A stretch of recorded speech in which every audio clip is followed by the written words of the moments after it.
في أوضة ضيقة حيطانها كأنها تقفل على اللي ساكنين فيها. كان السكوت هو سيد الموقف. لمبة جاز نورها خافت بترمي خيالات بتترعش على وش زهرة الشاحب وعلى شعر بنتها الصغيرة أمل اللي نازل على كتافها. على الحيطة اللي في الوش كان في شرخ كبير كأنه راسم خريطة للزمن والحرمان، وشاهد صامت على أيام كلها شبه بعض في قسوتها. قدامهم كان طبق واحد فيه كام حباية تمر وحتة عيش ناشفة. مفيش كلام كان بيتقال، أصل الجوع علمهم إن الكلام ما بيأكلش، وإن النظرات كفاية عشان تنقل كل مشاعر الدنيا. إيديهم كانت بتتحرك ببطء بيقسموا الأكل القليل بحب كبير قوي. فجأة أمل كسرت هدوء المكان بصوتها الطفولي الهادي وهي بتبص لأمها بعينيها البريئة. ماما، هو بابا فين؟ إيد زهرة وقفت في مكانها لحظة، ملامحها ما اتفاجئتش، لكن سحابة حزن قديمة عدت على وشها، ما انطقتش بحرف. أصل الجواب محفور في شرخ الحيطة وفي نور لمبة الجاز الخافت. بدل ما تتكلم فتحت دراعاتها وضمت بنتها لحضنها، حضن قوي كأنها بتبني حواليها سور يحميها من أي أذى. نفنت وشها في شعر البنت الصغيرة وغمضت عينيها. نزلت دمعة واحدة سخنة. أمل ما شفتهاش، لكن تراب الأوضة العطشان بلعها في ساعتها. في ليلة من الليالي البرد كان المطر بينقر على الصاج بتاع السقف والريح بتصفر من شقوق الباب الخشب القديم. زهرة كانت طفت لمبة الجاز عشان توفر الزيت القليل اللي فاضل، وقعدت في الضلمة تسمع نفس أمل المنتظم وسط هدوء الفقر وأنين العاصفة. سمعت صوت يدوب مسموع وسط دوشة المطر، صوت نون ضعيف وحزين كأنه خيط حياة رفيع بيتشبث بالوجود عند عتبة بابها. قامت بالراحة وفتحت الباب بحذر. البرد القارس دخل الأوضة. عند رجليها شافت حتة فرو صغيرة مبلولة بتترعش جامد، وعينين زي حبتين زمرد خايفين بيبصولها من كتر الجوع والرعب. زهرة اتجمدت في مكانها، بصت على القطة الصغيرة وبعدين بصت على الترابيزة اللي عليها حتة العيش اليتيمة. كل اللي فاضل ليها ولبنتها لحد الصبح. جواها قام صراع من غير صوت، صراع بين عقلها اللي بيفكرها بجوع بنتها وقلبها اللي اتقطع على الروش الغلبانة دي. في لحظة الرحمة غلبت كل الحسابات. مدت إيدها اللي بتترعش وكسرت حتة صغيرة من العيش. صوت الكسرة الناشفة رن في الأوضة. وطت وحطت الحتة قدام القطة اللي كلتها بشراهة. هي ما كانتش بتقسم معاها عيش، دي كانت بتقسم معاها روحها، ودي كانت أول شرارة دفى تولعها بنفسها عشان تتحدى برد الواقع. كام يوم وعدى وانضم للقطة دي أرواح تانية جعانة وخايفة بيتجمعوا كل ليلة عند بابها وبقوا عيلتها السرية. عيلة ما بتطلبش حاجة، بتبادلها بس فتاة العيش بخرخرة هادية تملى فراغ لياليها الطويلة. اللي عملته زهرة ما فضلش سر الوقت طويل. في القرى الصغيرة الحيطان ليها ودان، الناس بدأت تبص لزهرة بصة مختلفة. كان في جارتها الطيبة أم سعيد، ست شعرها شاب من هموم الدنيا، كانت بتشوف في زهرة صولة من ماضي مش بعيد. من وقت للتاني كانت بتخبط على بابها بالراحة وتديلها طبق فيه بواقي أكل وتقول لها بصوت دافي: ده لأمل، خديه ربنا يباركلك. وعلى الناحية التانية خالص كانت في أم فؤاد، ست عينيها فضولية لما شافت القطط حوالين بيت زهرة بقها تلوى بابتسامة سخرية. كانت بتجمع ستات الحتة وتوشوش بصوت مسموع: شفتوا زهرة المجنونة بتاخد لقمة بنتها ترميها لقطط الشوارع. الكلام ده كان بيوصل لزهرة زي السهام وزود عزلتها أكتر.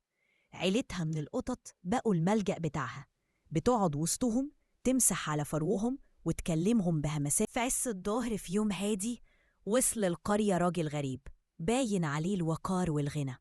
كان الحاج إبراهيم، راجل في الخمسينات من عمره، رجع عشان يشوف حتة أرض ورثها عن أبوه. وهو بيتمشى لمح من بعيد منظر غريب شد انتباهه. تحت ظل حيطة مهدومة قاعدة ست لابسة بسيط ومحاطة بشوية قطط بتقسم معاهم حتة عيش جاية ليها صدقة. الحاج إبراهيم ما شافش مجرد فقر، هو شاف سكينة وسلام نفسي طالعين من الست دي وهي بتطبطب على القطط. الفضول خده وراح لأقرب بيت. كانت أم سعيد بتنشر الغسيل. سألها وهو بيشاور على زهرة: السلام عليكم يا حاجة، مين الست دي؟ أم سعيد اتنهدت وقالت: دي زهرة، يا عيني عليها غلبانة، أرملة وملهاش غير بنتها، ورحمة ربنا قلبها أطيب من إن الزمن ده يستحمله. ما فاتش كام يوم والخبر انتشر في القرية زي النار في الهشيم. الحاج إبراهيم الراجل الغني الوقور عايز يخطب زهرة.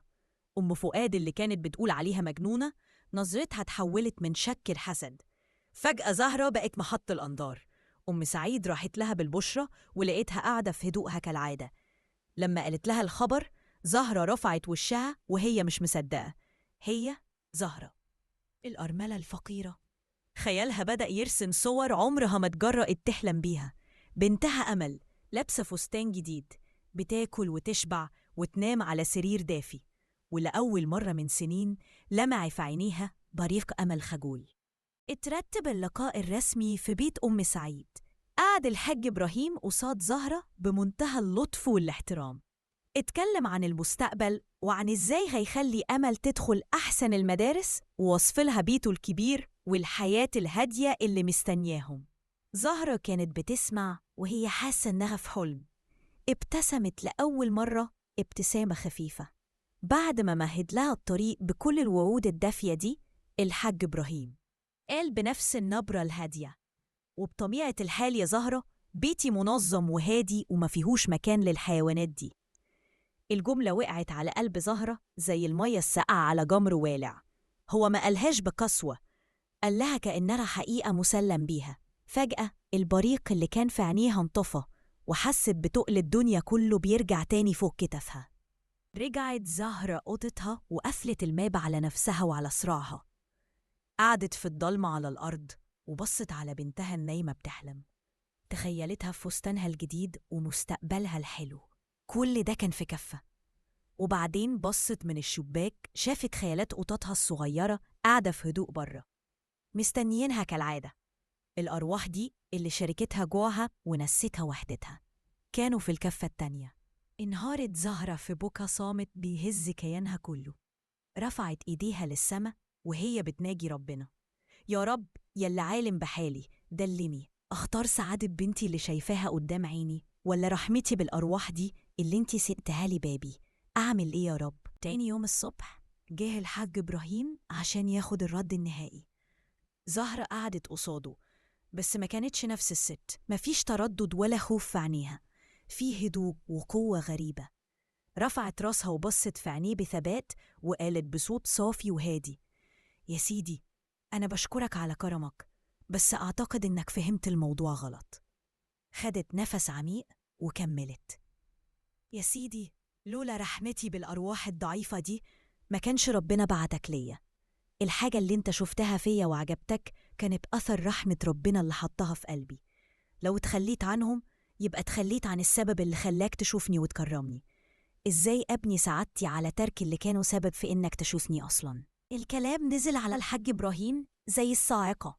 مش زعل ولا حس بإهانة، لكنه اتصدم صدمة أخلاقية. هو كان مستني رد بقبول أو رفض. ما توقعش أبداً درس في جوهر الإيمان والرحمة. شاف قدامه ست تبان أضعف مخلوق، لكن عندها قوة مبدأ زي الجبال. قام بالراحة وهو لسه بيبصلها كأنه بيشوفها لأول مرة، ومن غير ولا كلمة استدار ومشي وساب وراه القرية كلها في حالة ذهول. أول ما مشي أم فؤاد زعقت في زهرة: اتجننتي يا زهرة؟ ضيعتي مستقبل بنتك ومستقبلك عشان شوية حيوانات؟ هتموتي انتي وبنتك من الجوع؟ لأول مرة تسلل الشك لقلب زهرة. هل هي غلطت فعلا؟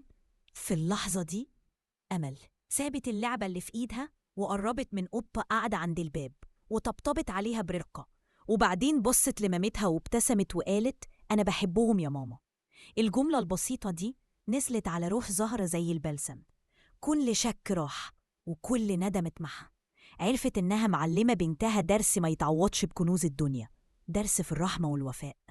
بعيد عن دوشة القرية، الحاج إبراهيم كان قاعد في بيته الفخم. الصمت اللي كان بيحبه وبيفتخر بيه بقى تقيل وموحش. كلام زهرة كان لسه بيرن في ودانه. فهم إن زهرة ما كانتش بتتكلم عن مجرد قطط، دي كانت بتتكلم عن فلسفة حياة كاملة هو مفتقدها. كل غناه ونظامه بانوا قدامه فاضيين وباردين قصاد الغنى الروحي اللي شايلان الست الفقيرة دي في قلبها. هو راح عشان ينقذها، رجع وهي اللي علمته درس في الإنسانية. الحاج إبراهيم رجع القرية تاني، بس المرة دي رجع بتواضع التلميذ. راح على بيت زهرة وخبط بنفسه. لما فتحت وقف على العتبة وفي إيده ورقة مطوية. فتحها قدامها، كانت رسم تخطيطي بسيط لأرض ومبنى صغير. بصلها وقال بصوت كله يقين: يا زهرة، أنا فهمت الدرس. الرحمة ما بتتجزأش. كمل وهو بيشاور على الرسمة: مش هطلب منك تتخلي عنهم، بالعكس هطلب منك تساعديني. هبني على أرضي هنا ملجأ صغير ليهم ولكل حيوان ضعيف. عايز أتعلم منك إزاي الرحمة تكون حقيقية. نبرته بقت أرق: نتجوز يا زهرة، مش عشان أنقذك من فقرك، لأ، عشان انتي تنقذيني من فقر روحي. نتجوز ونبني الحلم ده سوا. في اللحظة دي كل حاجة اتغيرت، بقت شراكة حقيقية مبنية على قيم مشتركة. زهرة، الأيام عدت والحلم مبقاش مجرد رسم على ورقة. على أطراف القرية اتبنى مكان واسع ونظيف، عليه يافطة مكتوب عليها بخط جميل: مركز زهرة وإبراهيم للرحمة. زهرة ما بقتش الست الصامتة الخايفة، بقت سيدة واثقة بتدير المكان بشغف وحب. وجنبها بنتها أمل اللي بقت شابة يافعة وإيدها اليمين في عمل الخير. في يوم جه صحفي سمع بالقصة عشان يعمل معاهم حوار. سأل زهرة سؤاله الأخير: يا سيدة زهرة، إزاي كل القصة العظيمة دي بدأت؟ زهرة بصت للحاج إبراهيم اللي كان واقف بيبصلها بحب، وبعدين بصت لقطة عجوزة قاعدة في الشمس وابتسمت وقالت: كل حاجة بدأت بحتة عيش وقرار إني مديش ظهري لروح جعانة.